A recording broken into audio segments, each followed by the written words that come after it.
Meeting to order. Humbly acknowledge that the land on which we live, learn, work, and play is Treaty 8 territory, the traditional lands of the Cree, Dene, and unceded territory of the Métis. As we have councillors participating through Teams today, please have your video cameras turned on so that for voting purposes we can see your hand raised. Before we adopt the agenda, is there anyone who wishes to serve a notice of motion? For those with a notice of motion, please press your microphone button, or if on Teams, please raise your hand.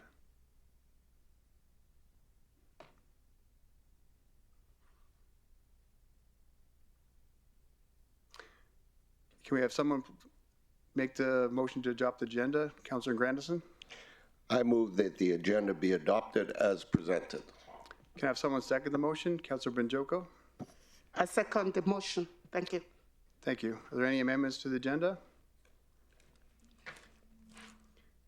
Call for a vote. All in favor? Anyone opposed? That's carried unanimously. Moving on to the consent agenda, does anyone wish to remove any items from the consent agenda? Councillor Stroud? Item 3.3, please.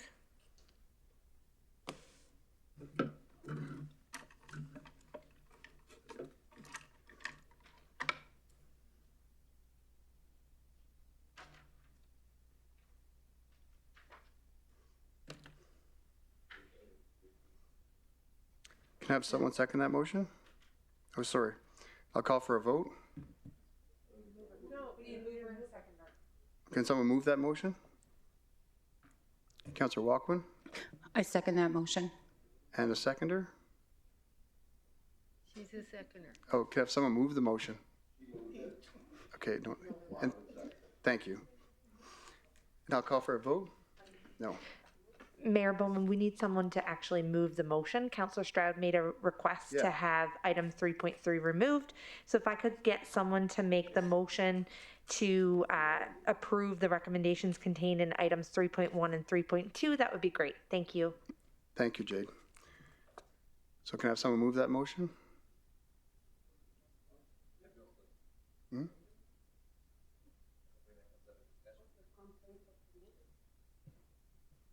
Do you want to speak to that, Councillor Stroud? I'll move the motion. No, I think someone else has to move the motion. Yeah, somebody else got to move the motion. Okay, thank you, Councillor Stroud. And a I second? move that the recommendations contained in items 3.1 and 3.2 be approved. Thank you. Can I have someone second that motion? I second it. Okay, Councillor Cardinal, thank you. All in favor?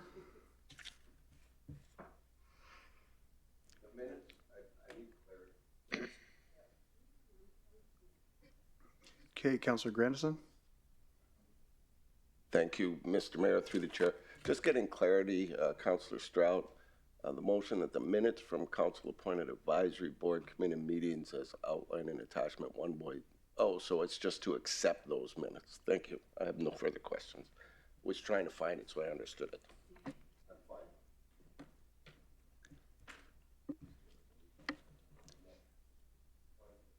I'll call for a vote. All in favor?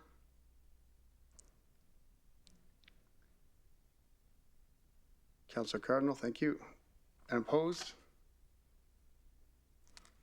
Carried unanimously.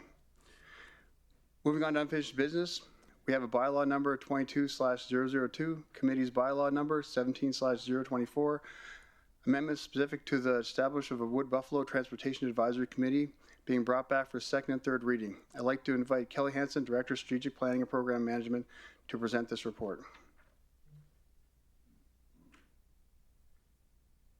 Good evening, Mayor and Council. My name is Kelly Hansen, Director of Strategic Planning and Program Management.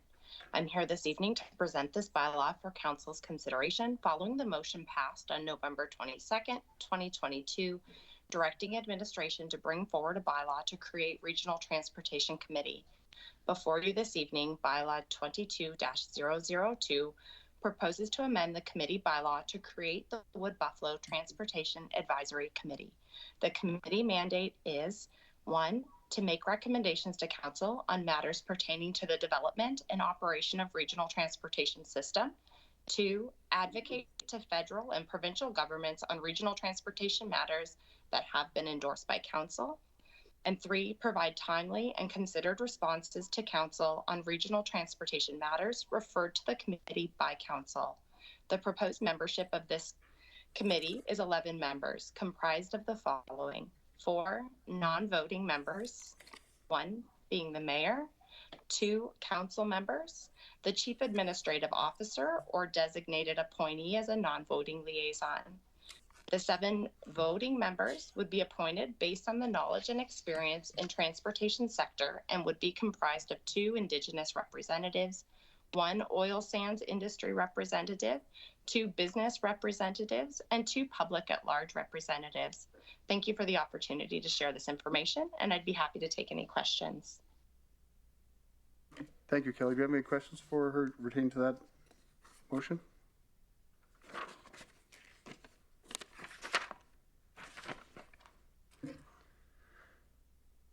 No?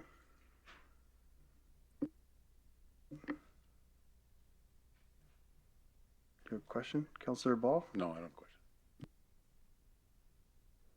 Councillor Stroud? Excuse me, is this item 4.1? Thank you. Okay, I want to thank Councillor McGrath for bringing this motion forward. We have challenges with Highway 881 where I live. It is a secondary highway lacking shoulders and turnoff lanes. There were 4 rollovers from large trucks with pups this summer in a 2-month period. It is the only route for residents that live along this highway, so when these rollovers occur, the traffic comes to a stop as it is only a 2-lane highway. Sulfur is being hauled from industry north of Fort McMurray to the southern Cheecham Terminal, which is approximately 35 kilometers south of Anzac. The RMWB has a concern that the number of return trips allowable under the roadside development permit issued by the province is less than Kiera expects to generate by late 2022. Thank you. Thank you, Councillor Stroud. Are any other questions from council? Can I have someone make the motion for the second reading? Oh, Councillor McGrath, sorry, go ahead. Through the chair, I would just like to thank the colleagues and the administration for bringing forward, and hopefully this will be the first thread into addressing some of our shortcomings with the other levels of government and opening up some fresh ideas. So appreciate the support and the admin support as well. Thank you, Councillor McGrath. Councillor Ball? No. Oh, yeah. Can I have someone make the motion for the second reading? Councillor Ball? I move that bylaw number 22002, being a bylaw to amend the committee's bylaw number 17024, specific to establishing the Wood Buffalo Transportation Advisory Committee, be read a second time. Thank you, Councillor Ball. Can I have someone second the motion? Councillor Banjoko? I second the motion. Thank you, Mr. Mayor. Thank you. Legislative Services, do we have any delegates for this item? Thank you, Mayor Bowman. Confirming for the record, there's no registered delegates for this matter. Thank you. Are there any other questions of council? Not seeing any. And again, as Councillor Stroud said, thank you, Councillor McGrath, for bringing this forward. I think it might be it's an long overdue committee that we could have formed to take a look at this. Councillor Stroud? Thank you, Mayor Bowman. I was just going to make the third reading. Okay.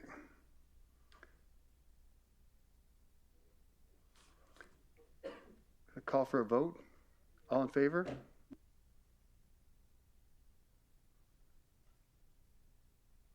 Any opposed?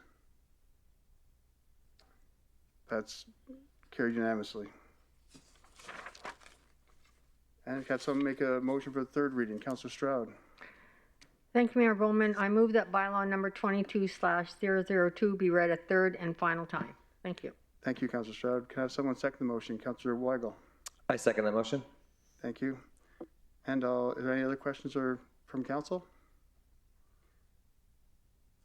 Not seeing any. I'll call for a vote again, third time. All in favor? Any opposed? See none, that's carried unanimously. Our next item for consideration is bylaw 22/001, procedure bylaw amendment regarding electronic participation in meetings, which is being presented for a third reading. This bylaw was before council on January 25th meeting and did not receive unanimous consent for consideration of third reading. Per section 187 of the Municipal Government Act, the bylaw is now before council for a third and final reading. Can I have someone make the motion for the third reading? Councilor Benjoko? I move that bylaw number 22/001, being a bylaw to amend procedural bylaw number 18/020, be read a third and final time. Thank you. Can I have someone second the motion? Councilor Walkwin? I second that motion. Thank you. Legislative Services, do we have any delegates to this item? Thank you, Mayor. We have no registered delegates for this matter. Thank you. Are there any questions of council? I'm seeing none. I'll call for a vote. All in favor? And opposed? That's carried. One opposed. Two, sorry.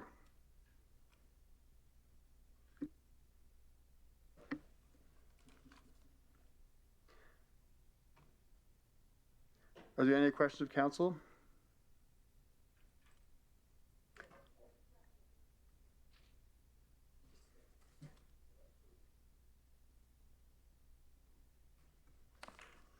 Moving on, new business. We have the 2021 Q4 capital budget fiscal amendments update. I'd like to invite Linda Olivier, Chief Financial Officer, to introduce the report.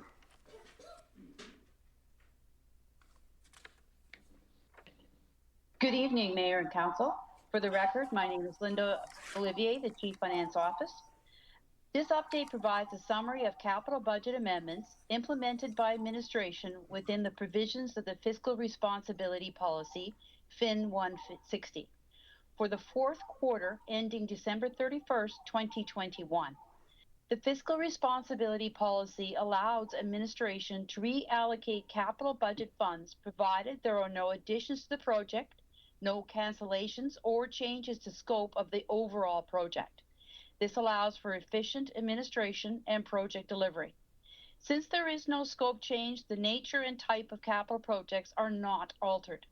The funds utilized are from a combination of savings from fully tendered projects, other uncommitted sources such as grants and offsite levies, and cash flow management with other capital projects. There were 5 capital projects amended in the fourth quarter, resulting in a net increase of $315,000 to the 2021 capital budget. The 5 amendments include 3 projects requiring additional funding, 1 requesting a cash flow change, and 1 a funding change. The following 3 projects require additional funding: the building access and roof system, the design and build. This work relates to the installation of steel fall protection systems. The pricing submissions are significantly higher than the original budget due to the current market prices for the cost of steel, which has increased considerably. $100,000 was required to proceed to award this contract. Space planning software. The bids received for this proposal came in higher than budget, and $160,000 was required to award this contract. Transit at 160 Maintenance Shop, the exhaust system. The bids received came in higher than estimated and required an additional $55,000 to proceed with awarding the contract. Cash flow change. Fort Chipewyan Lift Station upgrades the construction. The project was ahead of schedule, and in order to allow the work to continue, this amendment advanced $4 million in funds from 2022 to 2021. And a funding change. Rural infrastructure rehabilitation construction. Grant funding of $24 million was allocated to this project and will be exchanged with the current budgeted Community Investment Reserve Funds, CIR. Administration is recommending that the 2021 Q4 capital budget fiscal amendments update, as summarized on Attachment 1, 2021 Q4 capital budget fiscal amendments dated December 31st, 2021, be accepted as information.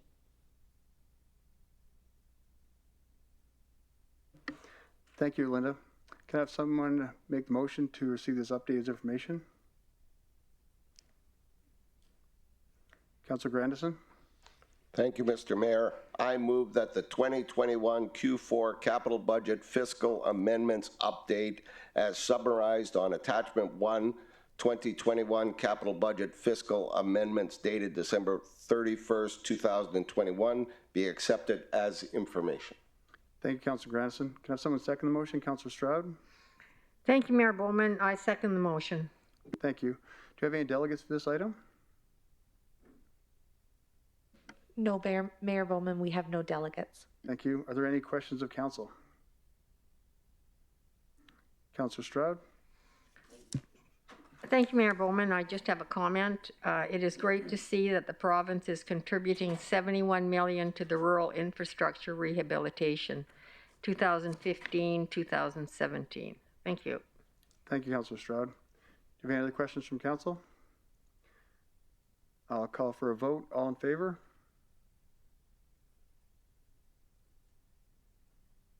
Anyone opposed? It's carried unanimously. Moving on to item 5.2, we have capital budget amendments. And I'd like to invite Linda Olivier back again, Chief Financial Officer, to introduce the report. Good evening, Mayor and Council. For the record, my name is Linda Olivier, Chief Financial Officer. Administration is submitting one capital budget amendment for your consideration and approval. Council is the approving authority for the capital budget as per the provisions of the Fiscal Responsibility Policy FIN 160. This capital budget request was not included in the 2022 capital budget as it was missed in error. This amendment will result in a net increase to the capital budget and plan in the amount of $2,800,000. Funds will be drawn from the Capital Infrastructure Reserve. The new proposed capital project seeking approval is Site Drainage Improvement Program for $2,800,000. These monies are needed to address drainage issues in the urban area that may occur. The scope of the project includes drainage improvement work, which may include installation of new storm pipes, grading, and landscaping. Administration is recommending that the 2022 capital budget amendment, as summarized on attachment 1, 2022 capital budget amendment, new projects, dated February 8, 2022, be approved, and that the revised cash flow of capital projects, as summarized on attachment 2, 2022 capital budget amendment, new projects cash flow, dated February 8, 2022, be approved. Thank you, Linda. Can I have someone make the motion to approve amendment? Councilor Weigel? I move that the 2022 capital budget amendment as summarized on attachment 1, 2022 capital budget amendment, new and canceled projects dated February 8th, 2002 be approved, and that the revised cash flow of capital projects as summarized on attachment 2, 2022 capital budget amendment, new and canceled projects, project cash flow summary dated February 8th, 2022 be approved. Thank you, Councilor Weigel. Can I have someone second the motion? Councilor Walkman? I second that motion. Thank you. Do we have any delegates for this item? Thank you, Mayor. No, we have no delegates for this item.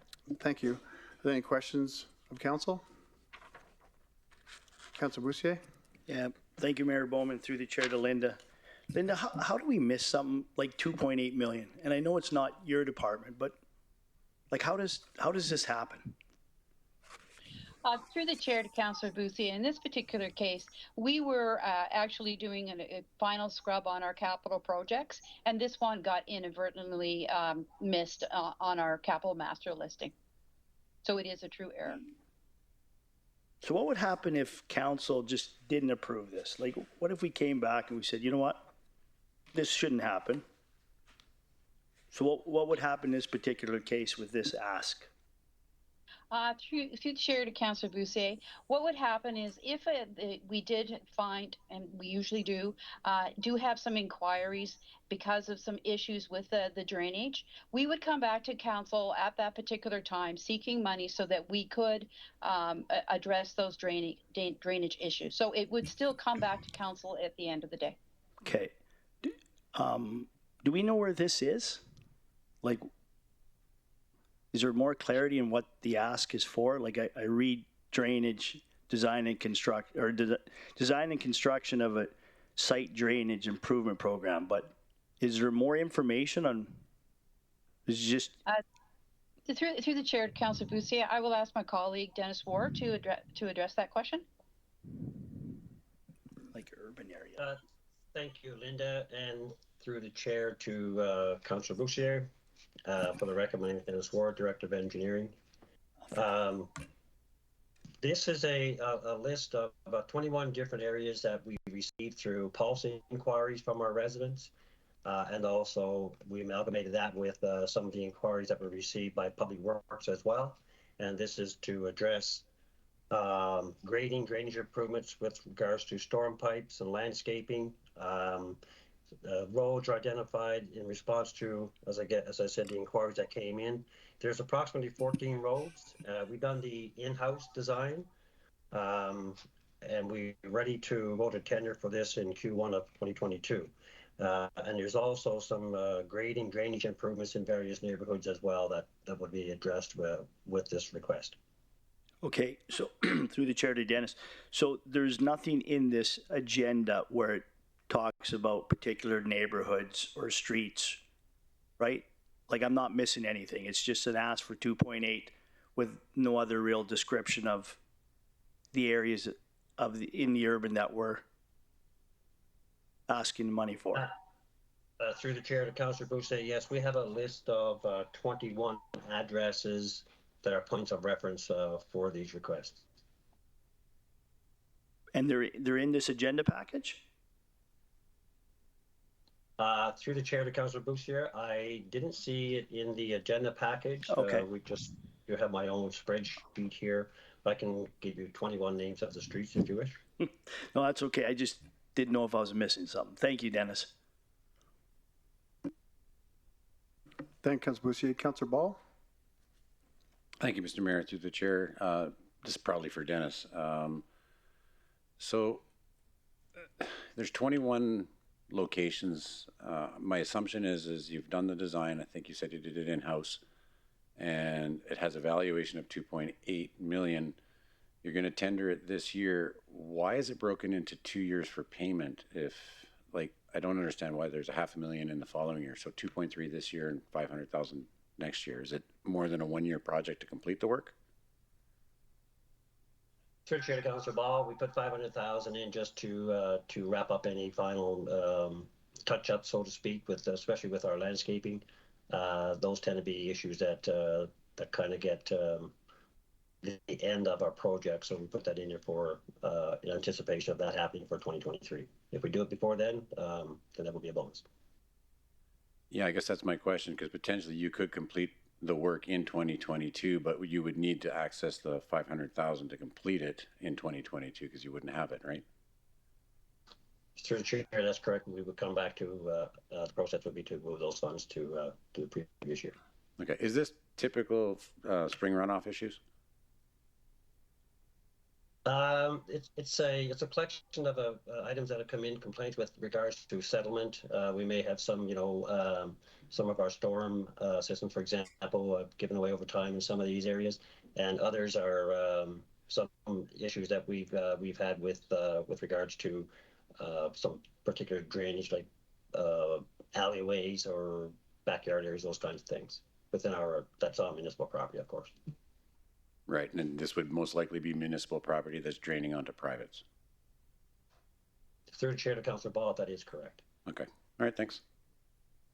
Thank you, Councillor Ball. Councillor Grandison?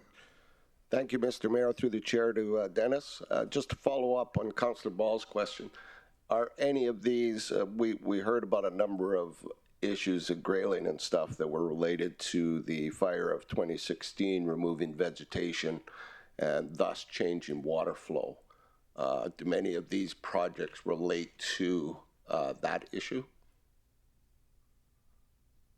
Through the chair to Councillor Grandison, there are a couple of areas where there are back alleys in Abbotsford in particular, but as I said, 14 of those 21 are roads in front of properties. So not so much related to the fire of 2016. All right, thank you, sir. Thank you, Councillor Grandison. Any other questions of council? I'm seeing none. Move for a vote. All in favor? Any opposed? Seeing none, that's carried unanimously. Thank you. Moving on to item 6.1, I invite Councillor Dogar to read out his motion.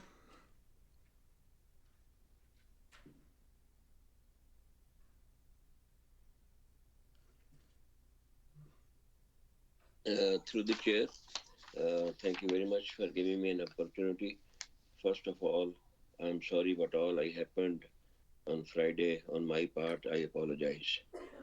And I really say I love you all.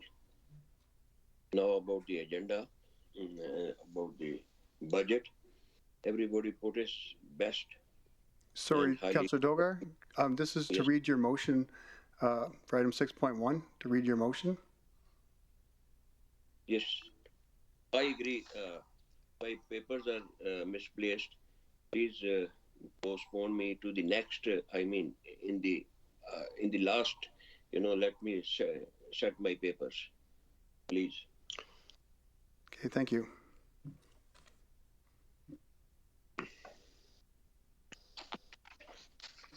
Councillor Dogar, do you want a minute now? We can wait 1 minute while you get your papers ready if you like. So we can keep going in order at the agenda. If you want to do that, we'll give you a minute.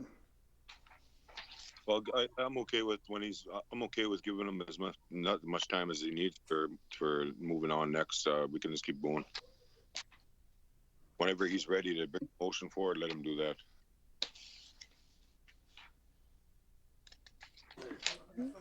No, we can't skip over Councillor Cardinal. But we'll give him a minute to get ready though. Thanks. I just wanted to say, like, if he's not ready, then just not let it pass. I'm just saying, I think we were able to do that as a council, to just let him do it when he's ready. I recommend that. Hi everyone, through the chair, it's Jade. If there's no concerns from council, what we could do is, by way of unanimous consent, council's agreeing to have item 6.2 come before item 6.1. Is there any concerns with that approach?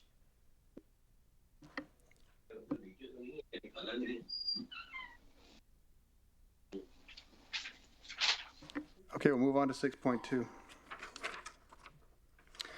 Moving on to 6.2, I invite Councillor Grandison to read out his motion.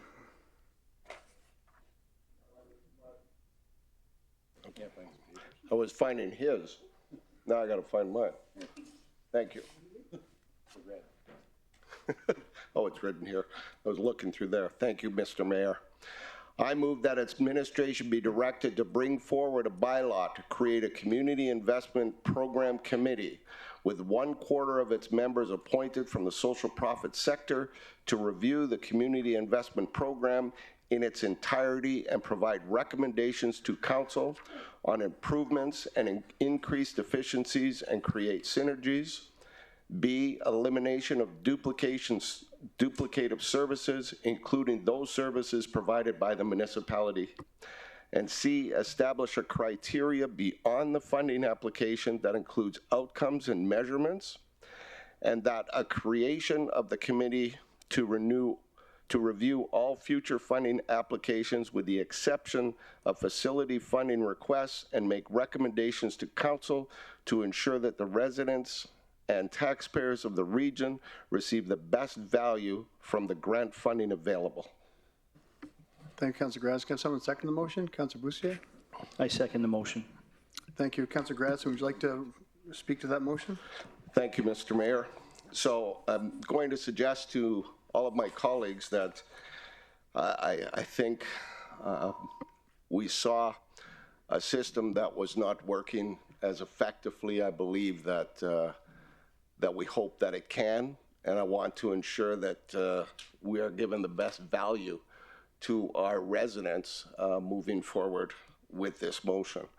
I think included in the development of the bylaw that there's a number of things which I think will make it more productive. Can I go into all of this now, Jay? Yeah, okay, thank you. Just making sure I'm on track with what we're supposed to do. There's going to be a very short window with regards to this to ensure that we have recommendations back to council before the CIP funding process starts in 2022. So I think this is going to be a lot of work. I believe I've had enough interest from the community that have reached out to me in appreciation of this motion. I would even go so far as to recommend a shorter window of advertising because I believe there will be enough people interested and enthusiastic to onboard or get on board with a council-appointed committee to begin this work. I think there will be a lot of work, so I would like to also recommend that the administrative staff who would normally review these types of documents be involved and available to support this committee. And there was $50,000 identified through Community and Protective Services to review this. And I think the committee has to, it would be appropriate to ensure that they had access to these funds to support the committee's capacity to bring forth a comprehensive document back to council in a timely fashion that gives our residents the best possible return on investment and all of the areas already identified within the motion. Thank you, Councillor Grassam. Any questions for a councillor or to speak to the motion? Councillor Weigel. Through the chair, thank you, Councillor Grassam, for this. Just for the record, I'm very for this type of committee. I just have a question around the quarter of the social profit sector members on top of that, or not on top of that, that's included in that. Do you not find this will be a conflict of interest when they're looking for synergies and coming together, as obviously there's going to be favoritism and viability issues with the idea of what they want versus what they're willing to give other people? I just worry about that part of that committee. Thank you, Councillor Weigel. Certainly a consideration. I think that in all my years within the community, I've certainly heard the social profit sector say they wanted to have a more meaningful voice. I think the committee will have the capacity and to bring forth recommendations that may include an additional support or signatory fashion on behalf of the municipality that may review the documents in support of the recommendations. There's always going to be some conflict. I believe there are conflicts now between the municipal agenda and the social profit sector, and unfortunately, I believe the administrative objective sometimes overshadows the greater potential. And again, I'm not saying that as a finger pointing or a fault. I think that's a reality. When a party is charged with a task as big as this, it can become very complex. I have the confidence that this committee will have the wisdom and the capacity to bring forth a document and recommendations to council that will demonstrate their resolve. I've certainly talked to some of the social profit sector and said, look, you folks asked for this. You're the ones who wanted this. I brought it forward, believing that it's the most appropriate way to get best value for our citizens. But that means you're going to have to expose yourselves as well to your colleagues. You're all going to have to put everything on the table so that that committee can review where there are synergy opportunities, where there are duplications of services, and create a formula that creates a funding opportunity that's most suited. I also believe there potentially should be a cap on CIP funding. I mean, at the end of the day, if you just leave it wide open, it could turn into a $50–60 million proposition every year. So there has to be some limits put on this, and I believe that the committee will have to look. I think that we have to give an opportunity. What we've got is broke, and I don't think any of my colleagues would disagree with that based on what we saw. I'm suggesting that we think outside the box, Councillor Weigel, and I think that we start with having some faith that they will put their best efforts forward. I think that allowing them to lead this committee, I don't even think the municipality should chair this. I think that should be drawn from the committee itself. I believe that we have to give this committee an opportunity to put their best foot forward, and that will still come to council. So if you're not satisfied at the presentation of the document, council will always have the ultimate opportunity to interject and ensure that the document and the recommendations coming forward meets the agenda of this council. So I'm asking for an opportunity to let them shine and put their best foot forward, and bring something back to this council that we all agree, based on their recommendations, that would be more appropriate. Does that answer your question, sir? Yeah, absolutely. And I guess just one follow-up, just in clarity on what you're saying. So would your expectation still be that we go through the same process of approving one by one afterwards, or would they just bring the sum total forward? I think they would bring one forward. It's the actual process that I think we would have our intervention on, and then that committee would therefore then, based on the process that council approves, go forth and put forth the recommendations. Yeah. Awesome. Thank you. Thank you, Councillor Weigel. And question for Councillor Grandison. Would 1/4 of the appointed members be social profit? Where would the other 3/4, as you can envision, come from?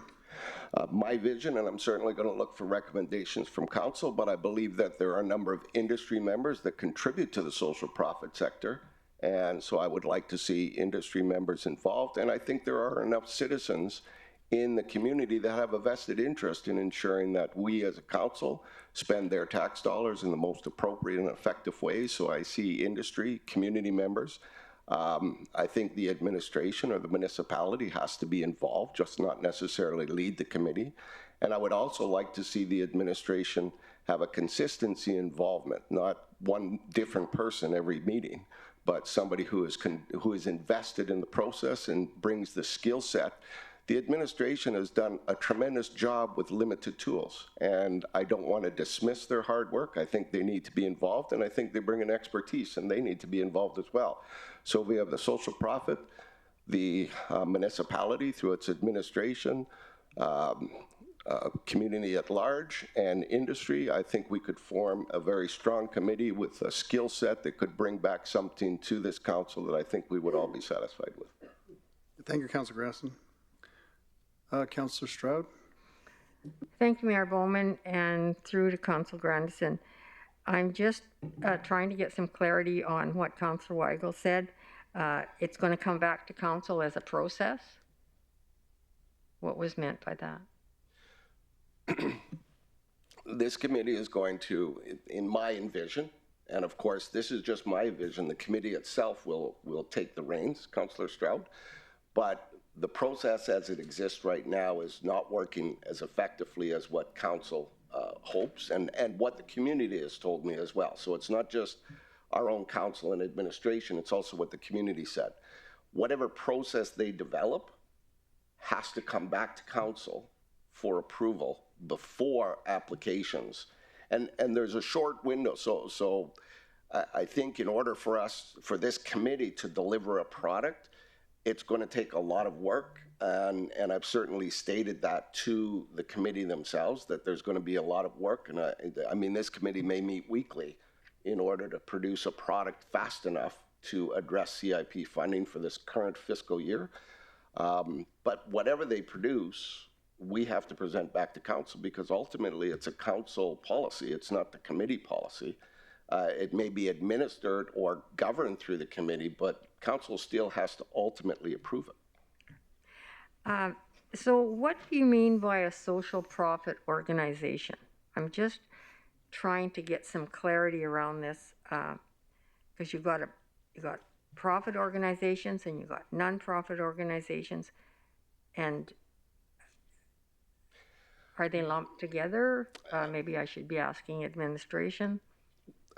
Well, back after the wildfire, the Red Cross, for example, created a funding table in which all affected parties, including social profit, all got together and tried to find a methodology of distributing funds that was effective and met the criteria that they had. These groups worked effectively. I would venture to say that delivering services from a social profit sector looks very different than delivering services from an RMWB perspective. What administration and their attempt to manage taxpayers' dollars and ensure that there's a methodology and a policy and everything in place. Sometimes our bureaucratic system can become bigger than the service delivery. I think people are much more willing to volunteer and support the social profit sector than they are an administration that has paid staff. So I think we're going to get a different view, Councillor Stroud, a different set of eyes and a different set of ears, combined with the expertise of the organization, all working collaboratively to come out with an outcome. How that looks, I can't really say, Councillor Stroud, because then it would be me creating this program, and I think it absolutely has to come from the committee itself and a collection of the wisdom of those that are involved in the committee. Does that answer your question?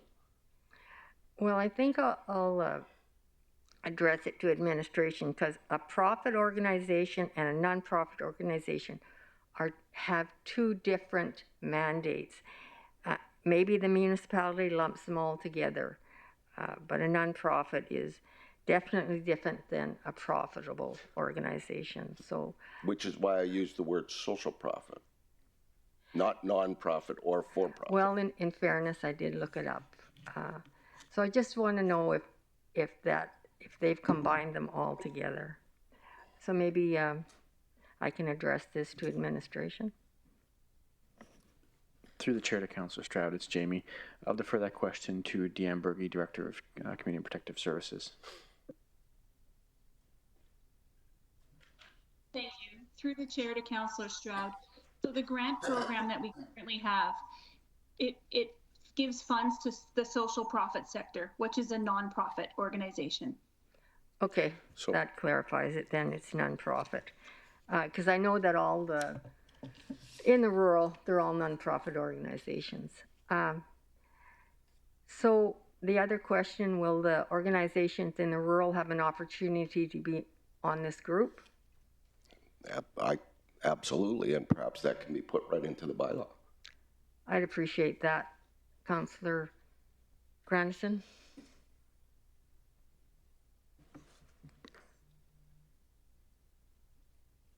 Councillor Cardinal.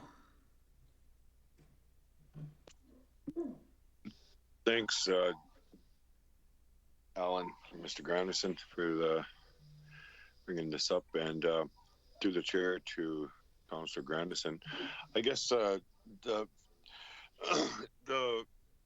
social profit, it is a for-profit business with two primary goals, right? It's to achieve social and cultural economic outcomes. And I guess I was wondering, like, back to what Councillor Stroud was asking about. Is it clear that some of us are going to sit on that committee? My anticipation, Councillor Cardinal, based on how I've seen council-appointed committees in the past, the recommendation, but I'm anticipating at least two councillors would sit on this committee from my perspective. And again, as I've said, I think in order to achieve the outcomes that I'm hoping this committee can achieve, it's not going to be a lack of work. It's going to be a lot of work, probably weekly meetings, at least for the first couple of months, in order to get through and produce a document that council can support in time for this year's CIP funding. So, but absolutely, sir.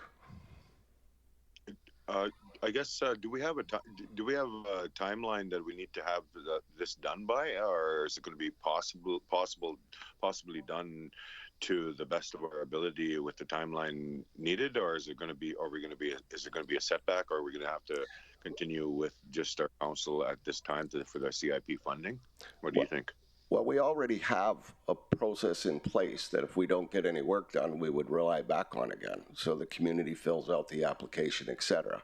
But I didn't hear any of my colleagues during the CIP funding process that were overjoyed at the system that we have. So I anticipate if this group comes together and puts their nose to the grindstone, as it were, and works diligently, that we can produce something for this fiscal year. That's my hope.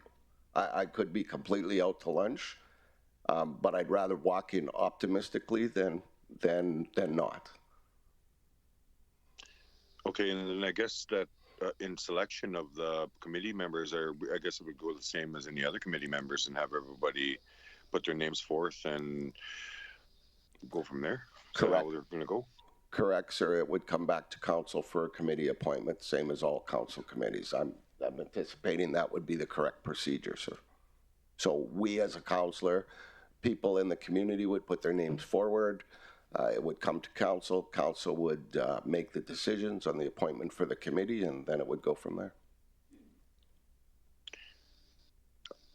Okay, I like it. I like it. I think it's a good idea. Thank you, Councilor Cardinal. Councilor Bunjoko?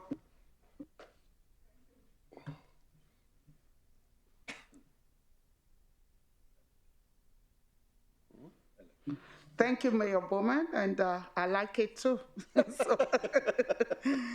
And most of the questions I actually had have been taken away, but I wanted to know where the 75% of the people would come from.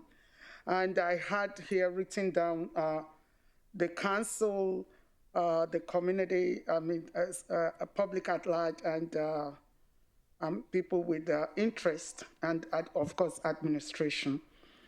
So I wanted to bring up the idea that maybe we need to have a fine-tuned terms of reference for this committee, because I'm hearing lots of ideas from my colleague, Councillor Grandison, but I think it would be better to have clear terms of reference of what they would do. Otherwise, let it not be just there's a problem, the system is broken, we need to fix it, but we need to identify the clear gaps and what we would want them to address. And one of the things that interests me, I believe, is that we're trying to hold these social profit organizations accountable and audit and ensure that they come back with feedback on the funding that they get, correct? I would like to suggest the exact opposite. I think the social profit sectors want to hold the municipality accountable. Okay. And I think that I'm looking to the committee to make recommendations on the terms and conditions. I think I'm suggesting that we need to look at this completely different than we looked at it before. Look at what's worked before. I believe there were other systems in place and a different methodology of delivering these funds. So I think this committee has to assume responsibility to ask what was there before and examine what worked in that, what didn't work in that, and then look at opportunities to bring something back to council that this council would look and embrace. But I think to put restrictions on the committee is going back to the municipality dictating the terms, and I don't think that's what's appropriate. I think the committee needs to have fresh eyes and a fresh opportunity to look at the whole thing differently and see if they can produce, at the point that they're doing this, until council approves it, all they are is working. They're not distributing funds, they're not doing anything. Okay. They're actually just working to generate a methodology of delivering funds. Okay. Sorry about that, I didn't mean to cut you off. For them to generate a process and procedure to follow, or the standards to be met and things like that. What is? Yeah, exactly. So, yeah, so it's giving them an opportunity to start with a clean slate, take all of what we've been doing, what we've done in the past, and what we hope to do in the future, putting together a process that they believe will be effective within the social profit sector to be the most effective delivery method, ensuring there's no duplication, ensuring that we give best value to our citizens, so on and so forth. You know, we have, does that answer your question, Councillor? Yes. And then the final question is this going to be ad hoc or is going to be ongoing? It's going to join one of the list of committees that we have in RMWB. I think, Councillor, again, that has to go back to the committee. Are they going to be able to generate a process that they want to continue to be involved in and make recommendations? I don't want to dictate the terms to this committee and say, this is what you have to do, because again, what I'm looking for is their expertise and their wisdom in generating a process that would be effective. So if they come back to council and say, we believe that this committee is a committee that should be ongoing, making recommendations annually through the CIP process back to council, then I believe council at that point has an opportunity to look at what they produced and go, yeah, this looks like it'll work and we'll be quite happy with it, right? So I don't exactly know what the outcome is, Councillor. I'm hoping they will generate the outcome and bring it back to us. Thank you, Councillor Gratis. And Councillor Grass, for clarity, is this bylaw Community Investment Program Committee, is it going to be your vision for it, a committee that is going to allocate funds, that's going to be allocating the funds from municipality, or is it to form a committee that's going to create new policies on how the funding is distributed? When I hear everybody talking, it seems like there's kind of a disconnect in the room. And as Councillor McGrath has mentioned in lots in the past, that on our way to 5 to 1, we need to kind of look at a lot of social profits that can work on being self-sustainable, that we're not just, you just keep putting money into it. And when you invite certain social profits to the table, you leave some out. And although it is social profits, nonprofit, a lot of our social profits are very needed in the community, but they're all still in a competition with each other at the end of the day, the ones that are duplicated. So I just want some clarity. Will this committee be the one allocating funds, or bring up policy forward that council can approve going forward? I don't believe this committee or any committee should be allocating funds. That's a decision of council. I believe that the committee will develop a process in which groups can apply for funds, the same as we did now, but perhaps a more effective tool in which all of those things are taken into account, Mayor Bowman. I believe that the process we've seen is not working. And right now, any group can apply and compete with other groups. It's been my perspective that I've seen what I call funding chasers. Whatever's the newest thing, whether it be seniors for 2 years, and then all of a sudden we have 10 groups that are suddenly experts in seniors, or we have other such things. And I think, again, the social profit sector has said loud and clear to me that we want a more meaningful seat at the table. We want to participate in making recommendations, so on and so forth. But the ultimate authority of funds has to come from council, not from this committee. The committee can only make recommendations, and only make recommendations using a tool that they bring to council and get approved. Okay, that's my question. Yeah, are we going to have that policy come to us to approve? Because right now, when our CIP funding now, we get a list of all the recommended amounts, and it goes from there. So this new committee will be the one not allocating, but recommending how much funding each one of these groups is getting? Based on a tool that council approves, first and foremost. So council approved the CIP process that exists now, that's being used. It would be no different in my mind, Mr. Mayor, that the tool that's being used first gets approved by council, and then that tool gets used, and then the recommendations come to council. Does that answer your question, sir? Yes, as long as that's how we're following it, yeah. Yeah. Councillor Stroud? Thank you, Mayor Bowman. So my question, Councillor Grandison, just for clarity. So the social profits are going to collaborate with administration to develop a process? I would frame that the other way, that administration is going to collaborate with social profit. Okay, whatever way Yeah. we can turn. It's just a sentence. Yeah, well, the only reason I say that is I don't want the administration leading it. I want them participating. Collaborating. Collaborating. I use the word collaborating. Fair enough. Okay, administration and the social profits. And from that collaboration, if I understand you correctly, they will form a process which will come to council to be approved. Is that correct? So that administration has a tool to work with. Correct. Thank you. Okay, I'm good. Councillor Cardinal? Through the chair to, I guess this is for information. I was wondering, do we wait for, on the terms of reference, do we wait for referencing to when would, are we going to do annual reviews, or we're just going to set dates for, reviews for the actual committees? or as we just leave it open, especially with the CIP fund? It's probably one of the big topics that we are dealing with. So, do we set reviews? I just maybe question that, right, just for clarity. So at this point, Councillor Cardinal, as I understand it, communities apply for CIP funding through a tool that council has approved and administration uses. That's what exists right now.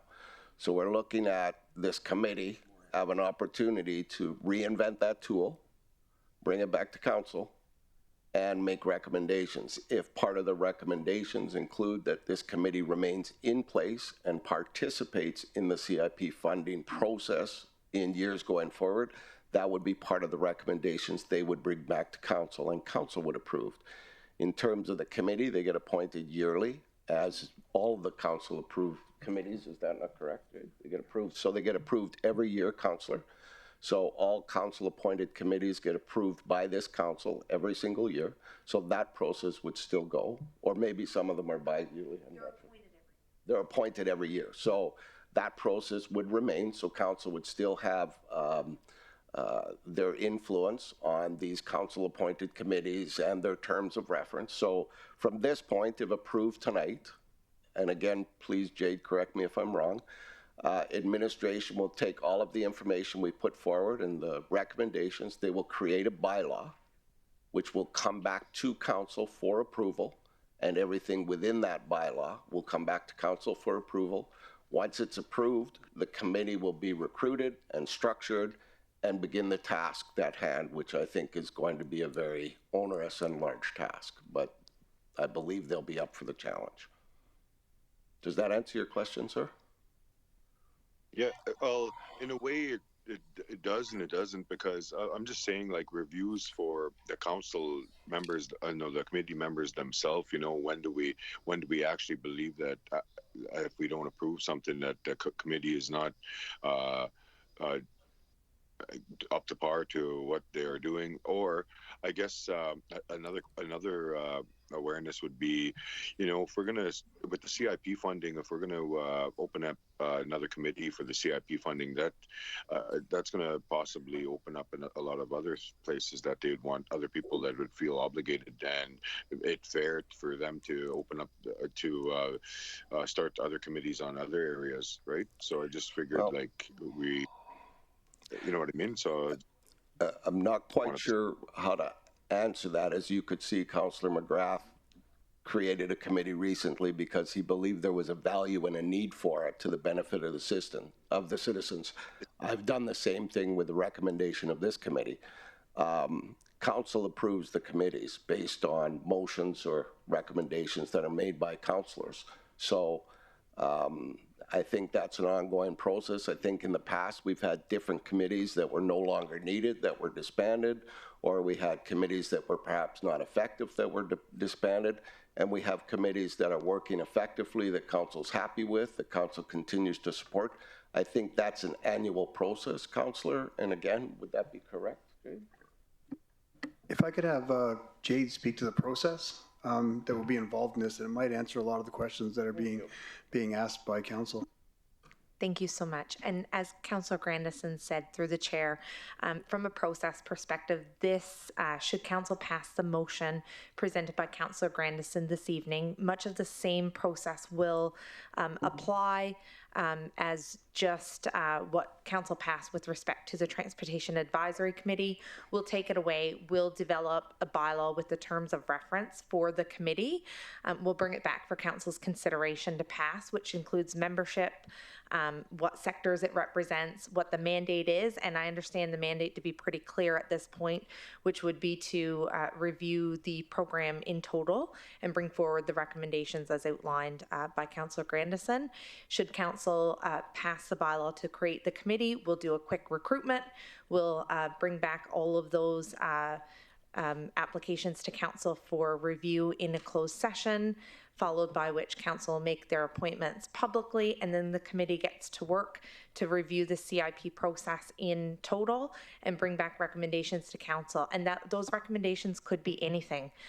It'll be up to the committee to drive that work. From the perspective of committee appointments, committee members have appointments that expire and they are brought back to council for reappointment or consideration of new appointments yearly, which is part of council's selection committee process. With respect to annual reviews of committees, that is not something that is taking place. Council members can ask for a review of a committee. Council members have the option to bring forward a notice of motion, to ask for amendments to committees, for terms of reference, that type of thing. So just wanted to clarify. I appreciate the time. Thank you, Jade. Councillor Dogar?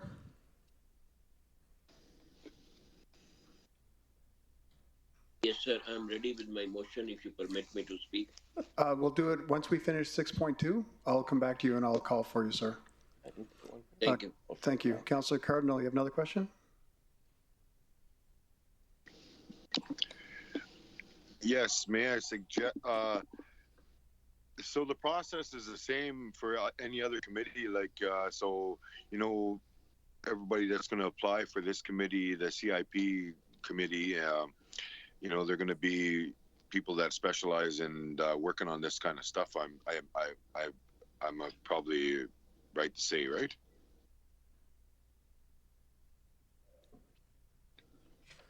For admin finding the appointees, I mean the committee members. Well, I just want to make sure that we get high quality people in there. I anticipate, again, Councillor Cardinal, I've had a number of people in the community that are excited at the process. I anticipate the committee will be quickly filled up with enthusiastic individuals that would want to participate. Again, I don't have control of that. We put it out there. It's up to people to apply, and then once those individuals are brought to council, council appoints them, and away we go. So I don't really have control of that, just like, you know, Councillor McGrath's committee. I'm assuming that he had some information and community support to establish the committee, so he's hoping that members of the community will step up to the plate and volunteer their time, just like this one.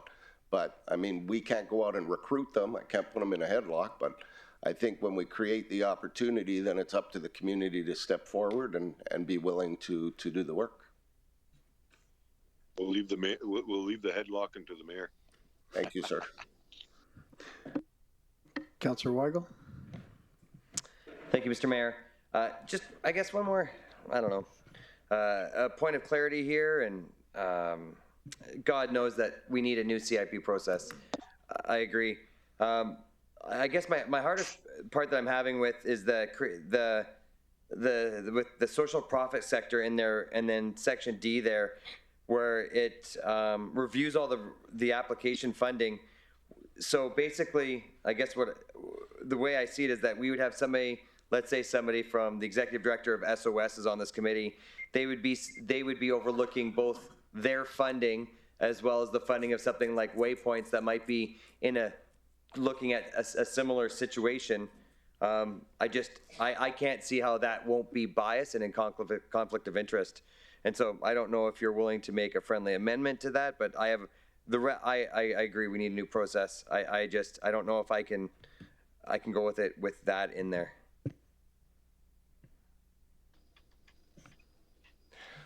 Again, Councillor Weigel, I'm going to say this as delicately and as gently as I can. One, what's the alternative? The social profit sector is not comfortable and is not necessarily trusting of the administration's ability to do what you just described.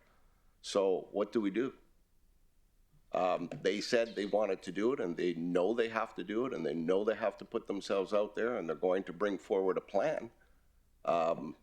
Is that not the best we can start with? It's not approved at this point in time. It's approved to develop. And perhaps if you're not comfortable with the outcome at that point in time, then that may perhaps be looked at. But absolutely, that is absolutely one of the realities that I said to them when they asked for that. I said, so how are we going to do that? We are going to ensure that administration is on the committee, which I would hope would govern any bias that may be present within the process, but I'm not quite sure how to answer that question. Again, I know I'm speaking of developing a process that looks different than anything we may have had before, but perhaps some of what we had before wasn't working, and this is an opportunity to try to do it differently and perhaps more effectively and perhaps more getting more value and reducing duplication, etc. But I absolutely agree with you, and it's certainly one of the things that I brought forward to the members of the committee. And if they create a strong enough tool, that tool has to be answered. If you're applying for CIP funding and you can't answer questions A, B, C, D, E, F, G, then you don't qualify for the funding, for example. And so it's not so much they're voting or making recommendations. These people met the qualifications of the process that council approved. Yeah. Not, I'm doing it for my friend over here. It's, does your friend over here, does that organization meet the criteria that council approved? If they don't, then they don't qualify. If they do, they do qualify, and then council makes the decision to approve the funding. That's the vision I have. Mm-hmm. Whether or not we can achieve it, I don't know, but I believe we can. Okay, thank you. Thank you, Councilor Weigel. Question for Jade, if she can answer. Is it possible for a committee to vote on, if a member of the committee, for them to vote on funding, to recommend funding for an organization that they sit on? We would, through the chair to Mayor Bowman, we would have to take that back. To me, it sounds like it would be a potential conflict of interest, but we would have to take it back and review it. For clarity, the way the motion reads, as presented by Councillor Grandison, this initial committee is going to review the program in general and make recommendations to council on whether or not a committee is even the mechanism for vetting grant applications. So this committee is going to review that whole CIP program in general. Perfect. Yeah, I think the way it reads and the way the conversation in the room is going is maybe two different things is the issue I think a lot of councillors are having. So definitely agree with Councillor Grandison on that then. Councillor Stroud? Thank you, Mayor Bowman. So I'm following a bit on Councillor Weigel's concern. So I did ask if the social profits will be collaborating with administration to develop a process or tool. The tool or process will come back to council, and then my understanding is administration to follow and working through the funding applications with this process or tool. Am I incorrect in my thinking? Again, my thought process, and I want to clarify this, they're not voting to give themselves money. They're establishing a tool, the same as the CIP tool now, which council approves, not the committee.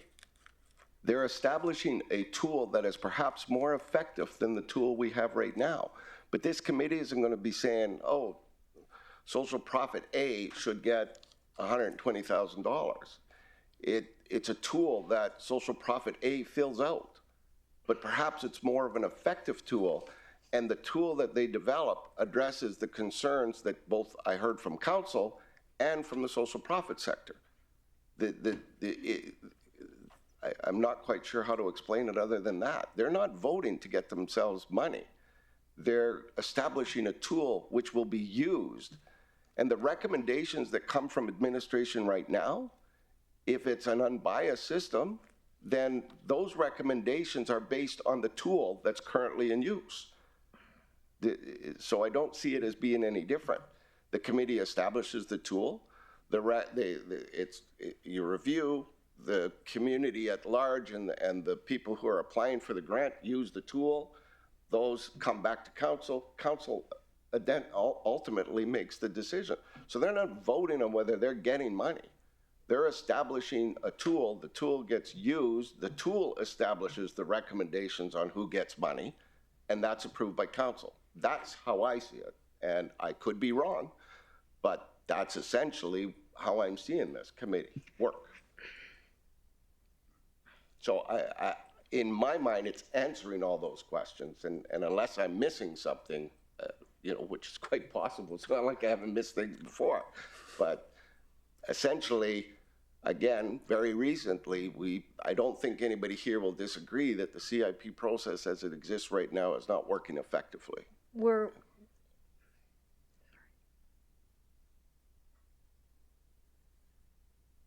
Am I still on, You're Mayor Bowman? Yeah, okay, so Green light. I totally understand. We've discussed this on numerous occasions, but again, I just was, as I said, I know that the administration is going to collaborate, or the social prop is going to collaborate with administration to develop a process or a tool. This will come back to council to approve the process, and this will give administration a guideline to follow in working through the funding applications. Am I correct? The administration along with the committee, yes. But again, that's what I'm saying. The committee might say something different. But how do we know until we ask them? Until they do the work, Councillor Stroud, how do we know what the outcome of their work is going to produce? Like, I don't want to stop them from doing the work before they've had an opportunity to do the work and bring something back to council. If what they recommend to council is a conflict of interest, then administration is going to say, can't do that, it's a conflict of interest. But we're putting, in my mind, the cart before the horse. Thank you. That, as long as administration can confirm if it is a conflict of interest, because that's my concern. We cannot, and again, please, Jade, chime in if I'm correct, we cannot produce a committee or a process that is in conflict with the very laws and operational realities that we have to function under. So this committee brings something to that effect. We're going to know it very quickly because our administration and legal and legislative services is going to let us know very quickly you can't do that. So, but again, I don't want to hamstring or stop the committee's creative process before it even gets started.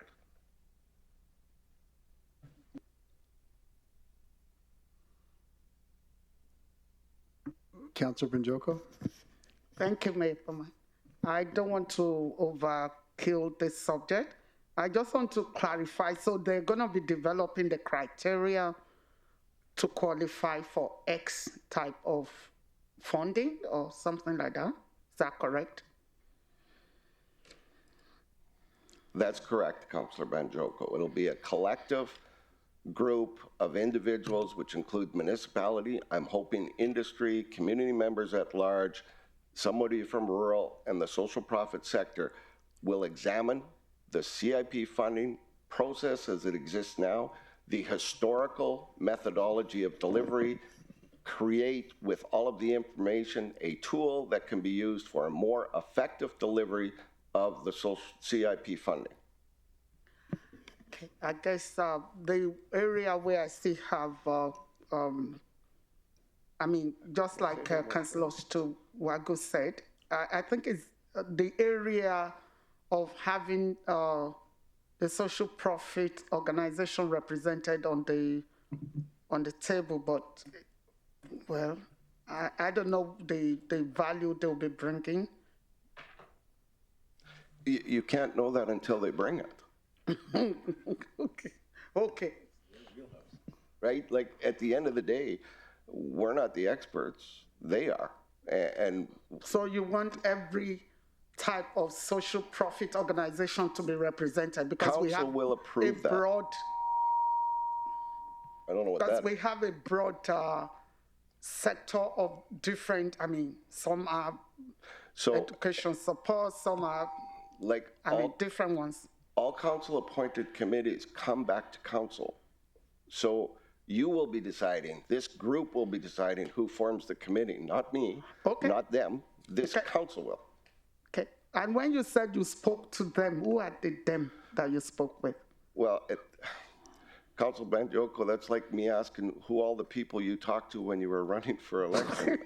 I talked to many social profit sectors when I was campaigning. I can list some of them. I can't off the top of my head list all of them, but I spoke with Multicultural Association, St. Aidan Society. I spoke with, with Chantal Beaver. I spoke with, a number of these community groups, and this was what they asked me to do when I was elected, so that's what I'm doing.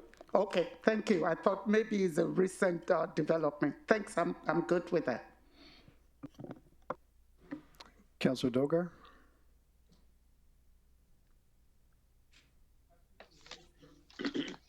Thank you.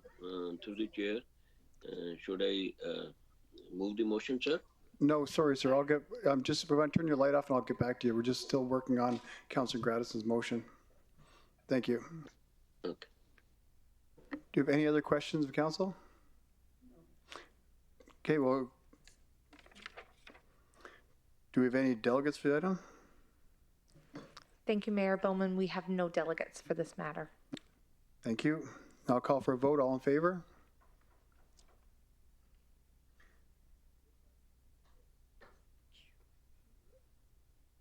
Any opposed?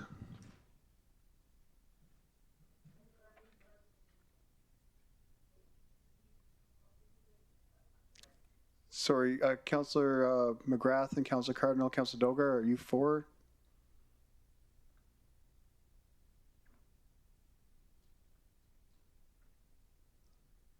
I'm for it. And against?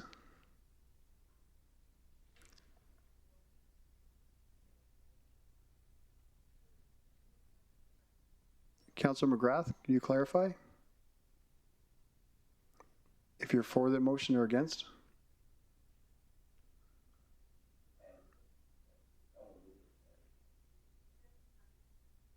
I take your mic off, Councillor McGrath.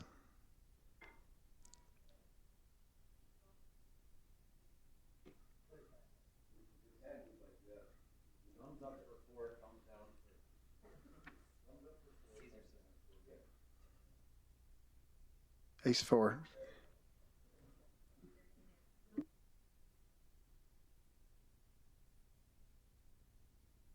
And that's carried, 1 against. Now,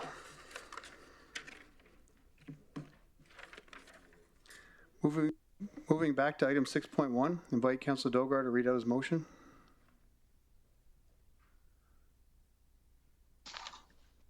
Thank you. Through the chair, I move the motion. I move that administration investigate alternate towing options during the winter maintenance, snow removal, and bring forward information to council. Can I have someone second that motion? Councillor Binjoko? I second the motion. Thank you, Mr. Mayor. Thank you. Councillor Dogar, you can speak to the motion now. Thank you, Mr. Mayor, for giving me an opportunity to speak. This motion is in the public interest. During snow removal, and there is sometimes towing. People sometimes forget it, sometimes they are late. So once the towing companies, they take quite a distance away towards airport side and Perry Creek. So many of the workers, they are working 7 days on, 7 days off. So it is very difficult for them to go far away to that side. It takes about 50 minutes or 1 hour one way, and it takes about $60 to $70 expenses of the taxi also. So I would appreciate if the towing companies or some towing enclosures are planned in the immediate vicinity of Kimberley and like close to Dickenfield in Ibrahim Land, or some towing place close to somewhere Beacon Hill, so that it's easy, to approach them and take the vehicles, and they save their efforts, their attention, their money. So that is my motion is. Thank you. Thank you, Councillor Dogar. Do you have any delegates for this item? Thank you, Mayor Bowman. We have no delegates for this item. Thank you. Do you have any questions of Councillor Dogar? Councillor Weigel? Thank you, Mr. Mayor. Thank you for the motion, Councillor Dogar. Just a couple questions. Are you looking for a municipal lot to be created, or are you looking to tow them to a business lot that is already established? Or I know I know it says to look for options. What options are you looking for? And that is not my problem. The option, whether the best option is the municipality create their own yards. If that is not possible, the same companies may be asked to establish. The municipality job should be to provide them some lands. That is what I want. Thank you. Thank you, Councillor Dogar. Councillor Ball. Thank you, Mr. Mayor, through the chair to Councillor Dogar. Just as I guess a piece of information from history, and I don't have all the details, but I'm sure potentially CAO Doyle or Keith Smith could chime in on this. We had done this as a municipality in the past, created a space for a vendor to operate out of, and I mean, it failed miserably. It cost us millions of dollars.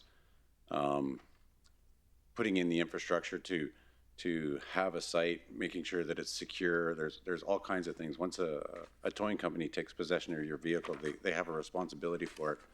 So I don't know if you can answer that, CAO Doyle, or maybe Keith.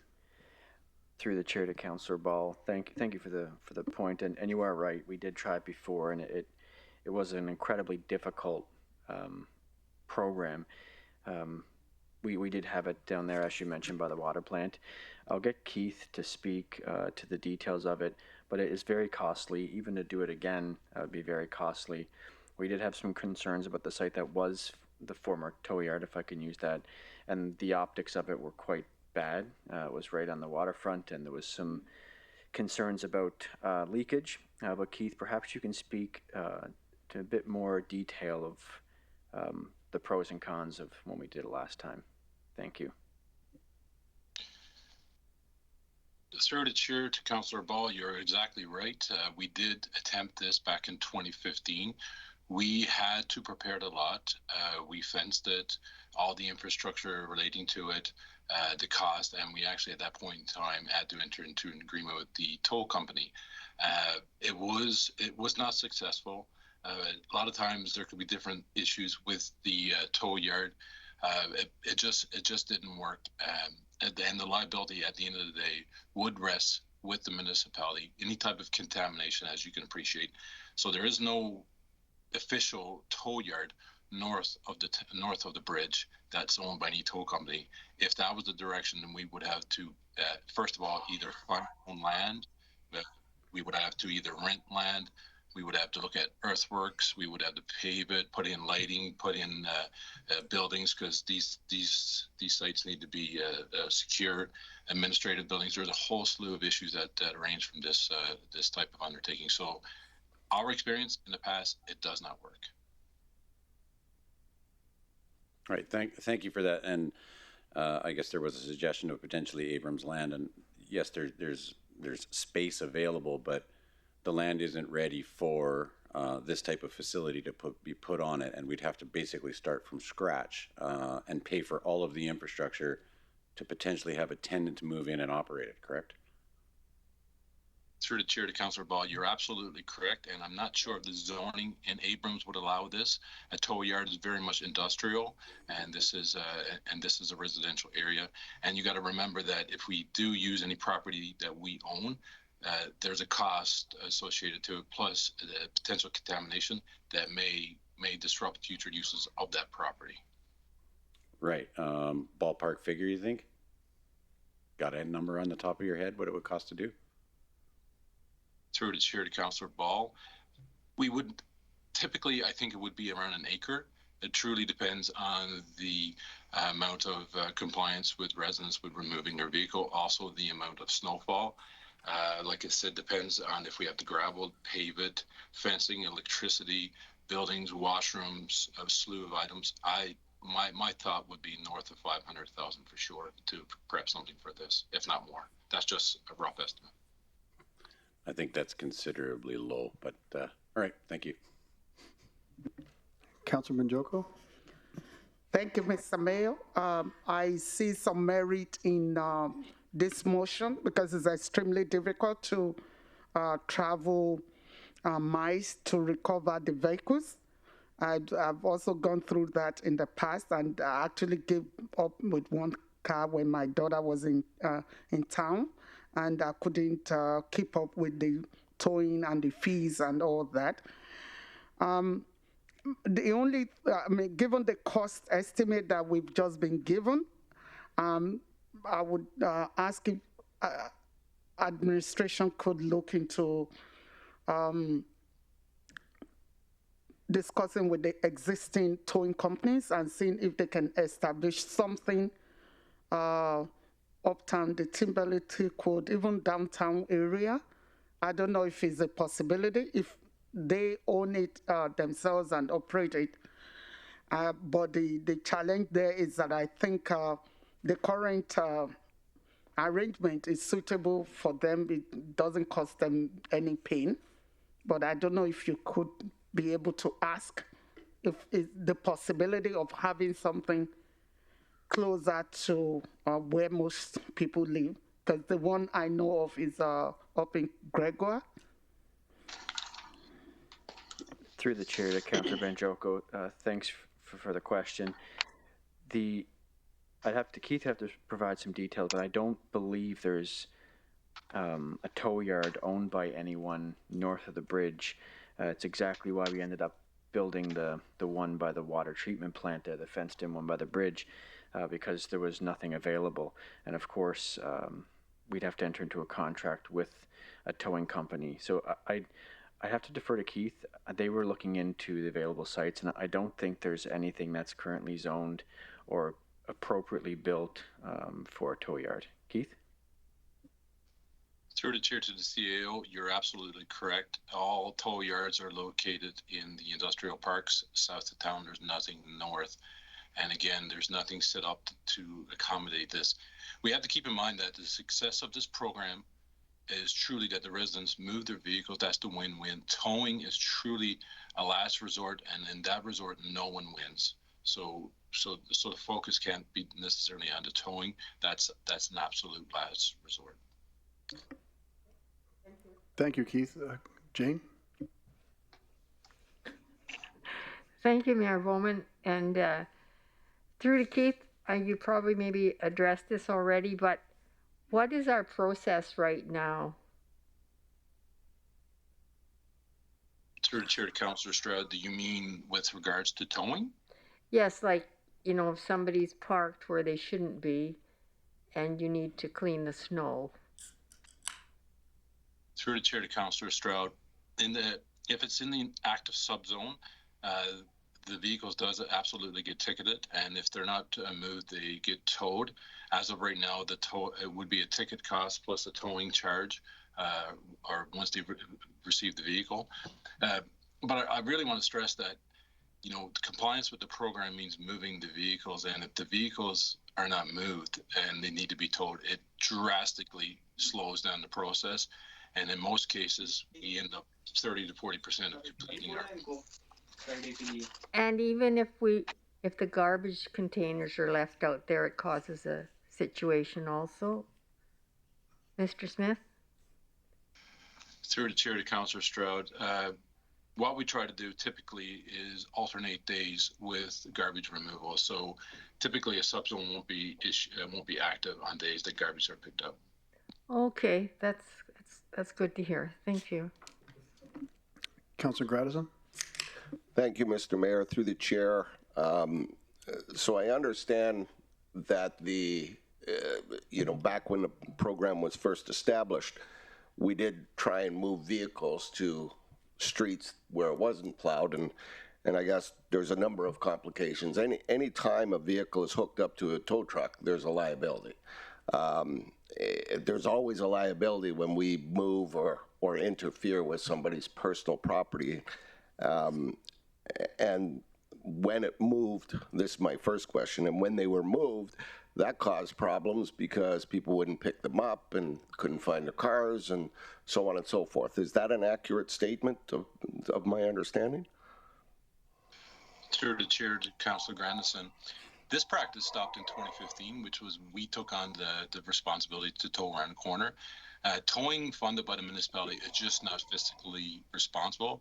And then at the end of every winter, we do a survey, and the vast majority of our citizens were not in favor of being taxed for this, and have felt that it should rely on the individual getting the vehicle towed. So if we tow around the corner, there's absolutely no way for us to recoup that cost. It's on the taxpayer. And what we also found, and what we're a little bit, what may happen is that if we tow around the corner, there's no tow charges, so therefore you only have to pay the ticket. You pay the ticket within 7 days, you get 40% off, and it may indeed decrease compliance. Therefore, service levels decrease, and we cannot get in there to clean snow. So that's the issue with towing around the corner. Thank you. That's a really good answer, because as a taxpayer, I too would be unhappy at incurring a cost because people elected not to move their vehicle. And I guess really what it comes down to, I personally have had my vehicle towed because I didn't pay attention, and that's on me, not on the municipality, you know. And at the end of the day, I know this is inconvenient, and I know there's a cost associated with towing and storage charges and everything else, but it occurs to me that if you move your vehicle and don't leave it there, it doesn't get towed. And that, you know, I guess the other piece, which I hear you saying, is that when you're having to call tow trucks to remove vehicles, that prevents the operator from actually clearing the snow, and the taxpayers incur a greater cost because of delays in removing the snow. Is that an accurate assessment of what you said? Through the chair, that's absolutely correct. And I can give you a recent example. As of the end of January, we did one subzone. That subzone had 21 streets. On those 21 streets, there was 202 vehicles. 4 of those streets had 20 plus vehicles. By 3:30, we had 98 vehicles towed. That means that we only completed 8 streets, which meant that we only had 30% completed. 13 streets were left undone. Even though those 13 streets may have removed their vehicles, we could not get to them. And that's what frustrates our residents. Those remaining 13 wonders why they did not see service. So at the end of the day, if we could get compliance, if we could get those vehicles off the road by the residents, we could easily do all that's required and provide the service that the residents expect and deserve. So at the end of the day, this problem goes away if people follow the bylaw and don't park their vehicles where they'll get towed. Plain and simple. Is that fairly accurate? Through the chair, Councillor Grandison, you are absolutely 110% correct. So yeah, I don't want to incur any bills because people choose not to do this. So thank you very much for your answers. Thank you, Councillor Grandison. Councillor Bussier? Yeah, thank you, Mayor Bowman, and through the chair to Keith. So Keith, is it, are we consistent with how we enforce the bylaw? Through the chair to Councillor Bussier, consistent with what? Consistent with each subzone or consistent with streets, residents? Consistent with everything we do when it comes to snow removal. Like if we ticket one day, are we ticketing the next day? Are we ticketing the next day?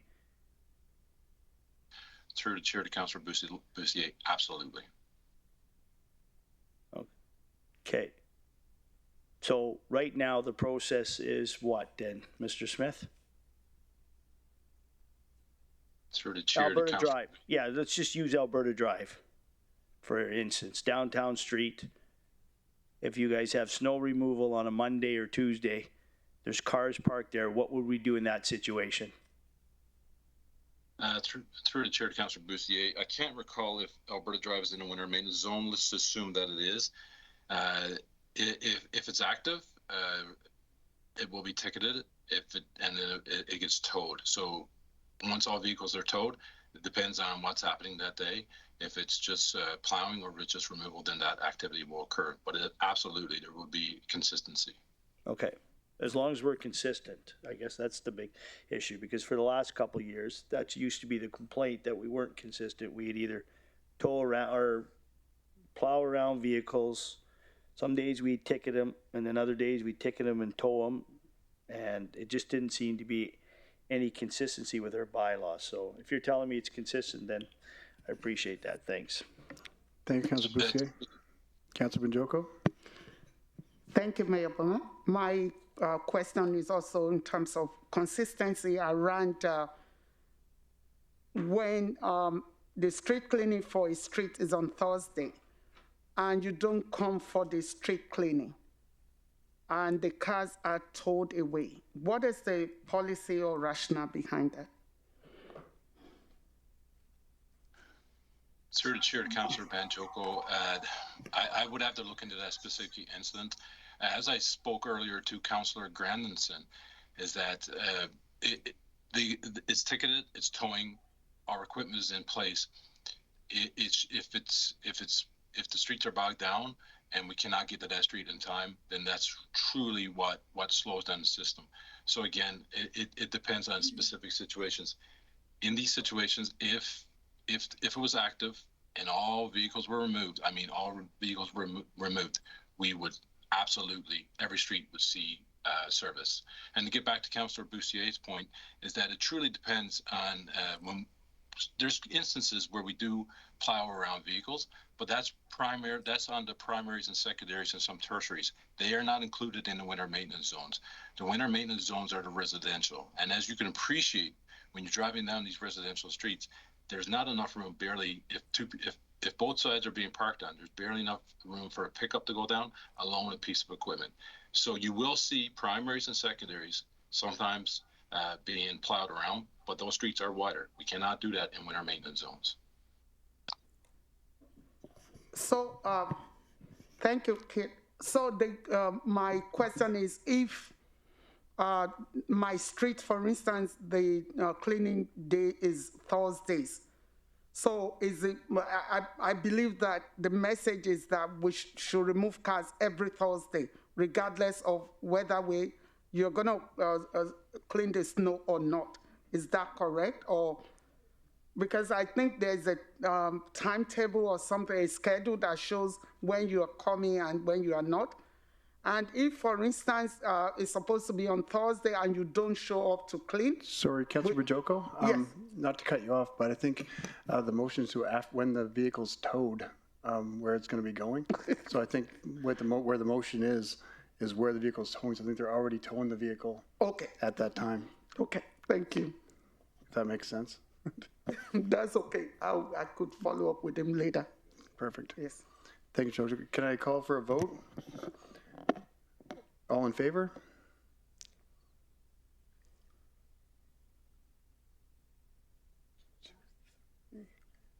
And opposed? 7.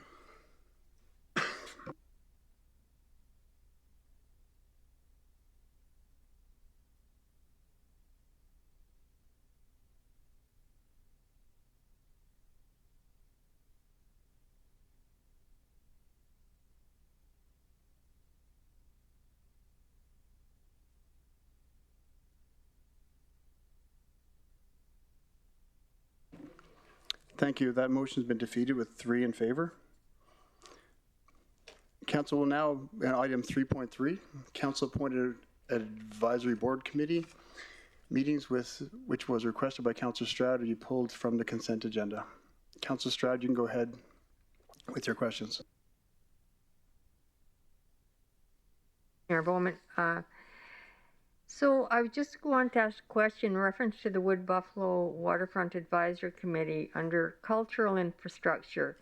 It appears there is a survey for cultural infrastructure needs. How has it been promoted in the rural communities?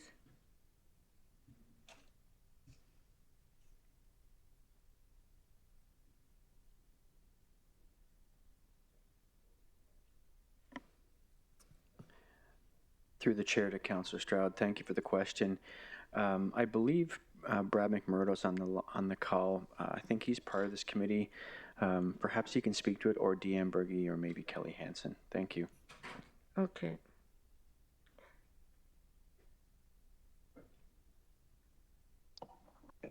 Through the chair to Councillor Stroud, it's for the record, it's Brad McMurdo. My apologies. Would you be able to repeat the question? Sure. So it's in reference to the Wood Buffalo Waterfront Advisory Committee. under cultural infrastructure, it appears there is a survey for cultural infrastructure needs. I just want to know how it's being promoted in the rural communities. Through the chair to Councillor Stroud, I'm not specifically familiar with the manner in which the promotion of that aspect is occurring through the community. My apologies. I'm not sure if Deanne or Matthew Harrison with communications might have a better awareness or visibility on the matter, but I can't speak to it. I'd be happy to get an answer and report back out to you for sure, but I can't speak to it this evening. That'd be great, Brad, if I just need to understand how we're giving the information out to ensure that the rural communities are receiving the information. And I just have one more question. It's in reviewing the minutes for the Advisory Committee on Aging.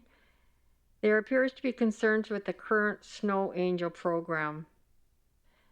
Can administration please elaborate on that? Through the chair to Councillor Stroud, I see Deanne Bergey's turned her camera on. She should be able to answer the waterfront question as well as the ECOA question. Thank you. Thank you.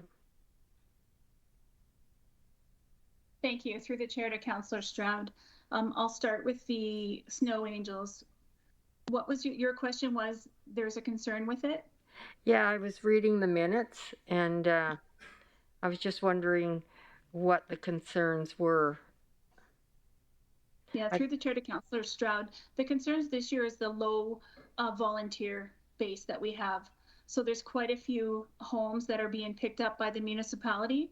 So we're working with communications on a communication plan so that next year we start much earlier and we have more volunteers, and we're looking at even targeting neighborhoods. So if someone realizes that a senior in their neighborhood needs help, that we can target that and get the volunteers that we need. So I think you just answered the other question. Parks gets involved when there's a lack of volunteers for the Snow Angel program, like the Parks Department helps out through administration? Through the chair to Councillor Stroud, that's correct. Everyone that signs up for the Snow Angel program is supported. Sometimes it's through a volunteer, and when we don't have enough volunteers, our Parks Department steps in. Thank you. And I was just asking, I don't know if you heard my question, but there's a survey going out for cultural infrastructure needs, and that was in reference to the Wood Buffalo Waterfront Advisory Committee, and I'm just wondering how it's being promoted in the rural communities. Yeah, through the chair to Councillor Stroud. So the cultural infrastructure needs assessment, that engagement was extended, and the stakeholders are being contacted in the rural areas by the consultant. So the consultant has traveled to the region, and then they are reaching out to the stakeholders in the rural areas, and they're hoping to complete that by the end of February. Okay, with the draft coming in April. Okay, thank you, Deanne. Do we have any other questions? Hearing none, can I have someone make the motion? Councillor Ball. Make the motion that the minutes from the council-appointed advisory board committee meetings as outlined in attachments 1 through 6 be accepted as information. Can I have someone second that motion? Councillor Grandison. Thank you, Mr. Mayor. I second that motion. Thank you. I'll call now for a vote. All in favor?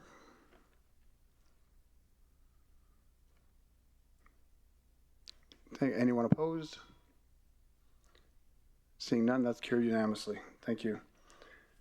Now we'll go into council reporting. Does any councillor wish to provide an update? Councillor Stroud. Thank you, Mayor Bowman. I just want to give a shout out to the Anzac Family Community Support Services for going the extra mile to ensure residents who are struggling with COVID have food and medication during their isolation. Thank you. Thank you, Councillor Stroud. Councillor Benjoko. Thank you, Mayor Bowman. I just want to acknowledge the Black History Month, which has started effective February 1st through to March 1st, 2022. And I would like to appreciate the Multicultural Association and rmwb Library that started a campaign for early literacy, for children. This initiative has been well received in the community, and I'm happy to be the face of the campaign. I also have a couple more speaking engagements in recognition and celebration of Black History Month. Most gatherings will be by Zoom, except that I see that some changes are starting in Nevada, maybe tonight. Thank you. That's my report, and we'll also be reaching out to invite councilors and, of course, mayor for some of the gatherings for the celebration of Black History Month. Thank you. Thank you, Councilor Joko. Look forward to it. Councilor McGrath.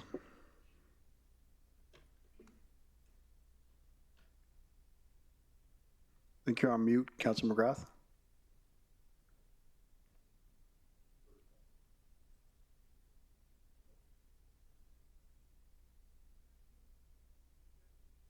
Not on mute? I don't think you're on mute, but there might be a problem with your audio, Councilor McGrath.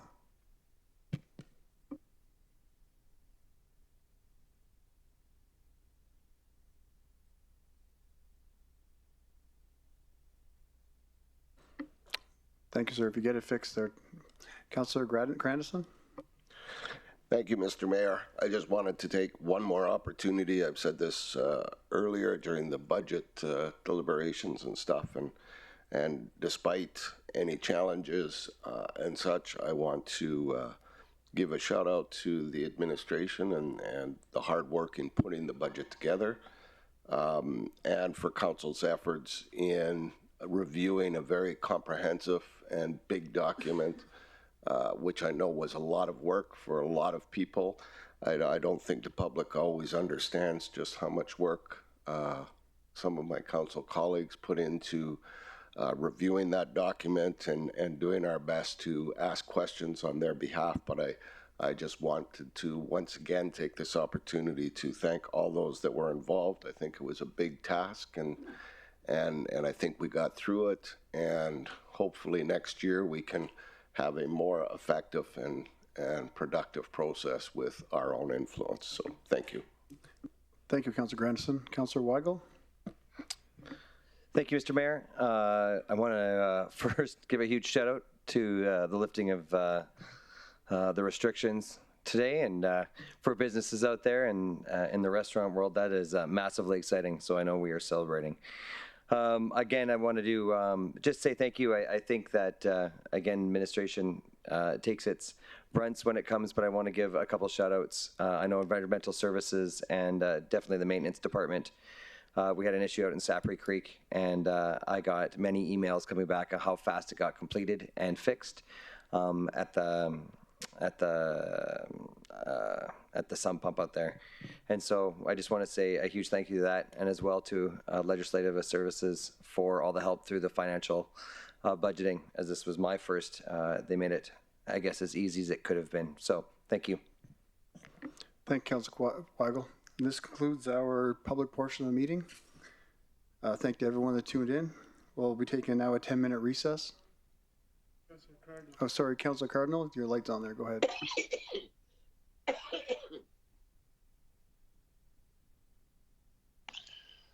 I also wanted to say thank you to Legislative Services, to Jade, Sonia, and everyone there, Margot, for all your hard work and your good emails. I wanted to also thank the Indigenous and Rural Relations, Dennis Fraser, Allison, and Janine, and everybody that works with them for giving me some advice with all the stuff that we're doing here in council chambers. Thanks. Councilor Dogar.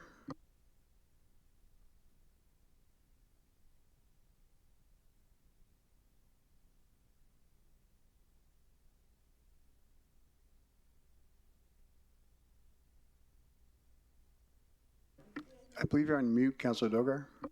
Yes. Do you hear me? I Yes, think we now do. you hear me. Yes, we're good.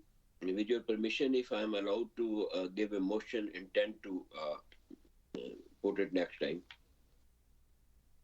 Would you allow me that? That would be out of order, Councilor Dogar. Right now, it's just community, just an update for the community, an update.